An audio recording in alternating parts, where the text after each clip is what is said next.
ఇవాళ సిరిసిల్లలో కూడా చాలా మంది చాలా రకాల ప్రయత్నాలు చేస్తున్నారు. చాలా రకాల దాడులు, మాటల దాడులు కూడా మనం ఇది చేస్తున్నారు, మీరు చూస్తా ఉన్నారు. మాటల దాడులు కూడా మనం ఇది చేస్తున్నారు, మీరు చూస్తా ఉన్నారు. సిరిసిల్లలో రాష్ట్ర మంత్రి కేటీఆర్ ఇక్కడి నుంచి ప్రశ్నిస్తున్నా, ఓ మంత్రి కేటీఆర్, ఇన్ని సంవత్సరాల కాలంగా మా ఓటుతో నువ్వు అధికారం మీద కూర్చున్నావు కదా, ఈ ఒక్కసారి నువ్వు తప్పుకొని మా పద్మశాలి నాయకునికి అవకాశం ఇవ్వచ్చు కదా నీ పార్టీలోనే, అవునా కాదా?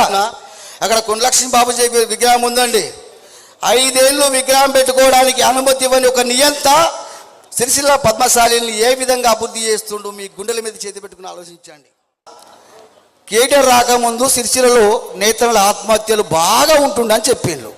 నేను ఏమంటున్నా అంటే కేటీఆర్ వచ్చిన తర్వాతనే నేత కార్మికులు చచ్చిపోతున్నారు అంటున్నా. ఎందుకంటే ఆ రోజు కార్గిల్ లేకుల శవాలు ఉంటే ఇప్పుడు మన ఇళ్ళలో మనం చచ్చిపోయిన శవాలు తిరిగి బతుకుతున్నాము. ఇది అందరు గ్రహించాలి. ఓటు మనది, ఈ సిరిసిల్ల మనది. ఎవడో వచ్చి పరిపాలన చేస్తూ మన మీద పెత్తనం చెలాయిస్తుంటే మనమేమన్నా చేతగాని దద్దాల మనమా?